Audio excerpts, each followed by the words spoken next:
Sebelum Sultan Ageng Tirtayasa berkuasa, Belanda selalu berusaha menghalang-halangi perkembangan perdagangan Banten yang dikhawatirkan merugikan perdagangan VOC di Batavia.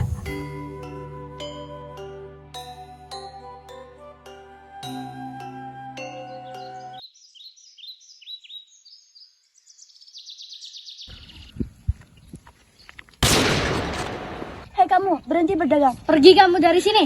Baik, Nona.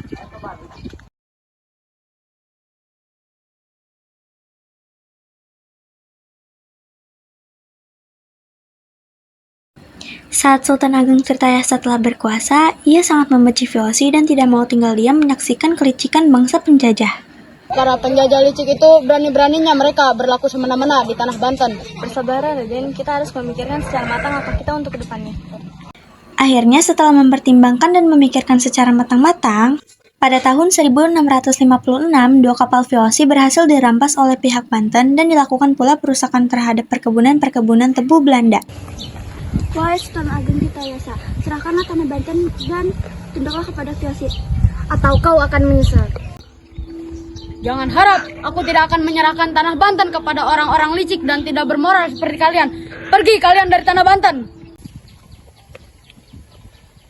Hah, kalian akan menyesal mengatakan hal seperti itu. Sultan Ageng Tirtayasa menolak keras untuk menerima utusan Belanda. Kondisi tersebut membuat Belanda gerah dan memblokade pelabuhan Banten untuk merugikan perdagangan kerajaan. Mulai sekarang, kalian dilarang berdagang dan juga dilarang menggunakan jalur laut untuk berpergian. Tidak ada lagi kapal yang boleh berlabuh di pelabuhan ini. Karena kesal dengan perlakuan Belanda, terjadilah peperangan daerah Tangerang. Peperangan berlangsung selama 1 tahun lamanya.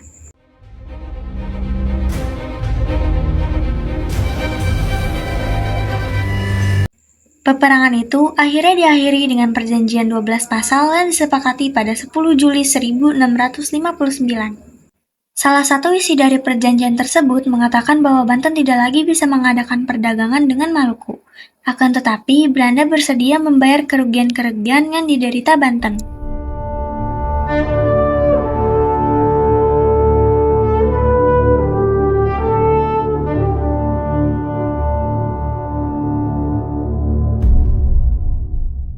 Selain itu, Sultan Ageng Tirtayasa juga memperkuat hubungan dengan pedagang asing, misalnya para pedagang dari India, Arab, Inggris, Jepang, dan masih banyak lagi.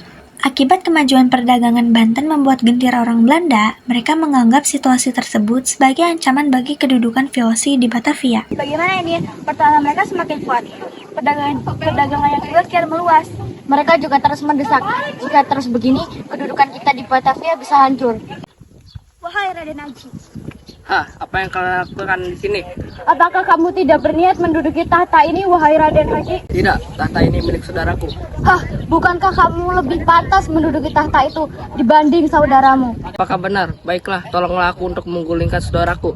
Baiklah, dengan senang hati. Ambillah kris dan belangkon yang ada di meja. Lalu pakailah. Dengan itu, kamu bisa menjadi raja.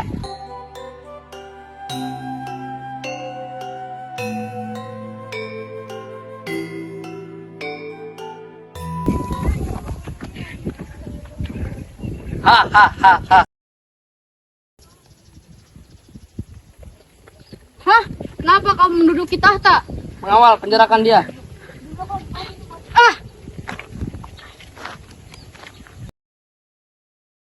Bagaimana keadaan prajurit kita yang mendesak para penjajah, Raden? Berdasarkan laporan yang aku dengar dari kepala prajurit, kerajaan kita berhasil mendesak para VOC tersebut hingga ke Batavia. Syukurlah kalau begitu, Raden. Namun, mengapa firasatku berkata bahwa sebentar lagi akan ada sesuatu yang kurang menyenangkan, Raden? Itu hanya firasat semata, wahai istriku. Di kemudian hari tidak akan terjadi apa-apa. Semoga saja begitu. Keadaan mulai berubah pada tahun 1680, ketika pemberontakan Trunojoyo yang dipimpin oleh Raden Trunajaya berakhir, sehingga Belanda bisa memusatkan kembali perhatiannya ke Jawa bagian barat, tepatnya di Banten. Pada tanggal 10 November 1681, Sultan Ageng Tirtayasa mengirim utusan diplomatik ke Inggris di bawah pimpinan Temanggung Naya.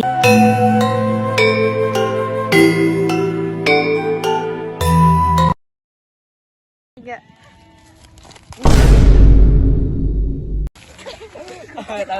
Tidak, tata ini milik saudaraku. Apa sih? Mau gimana sih? Mau gimana?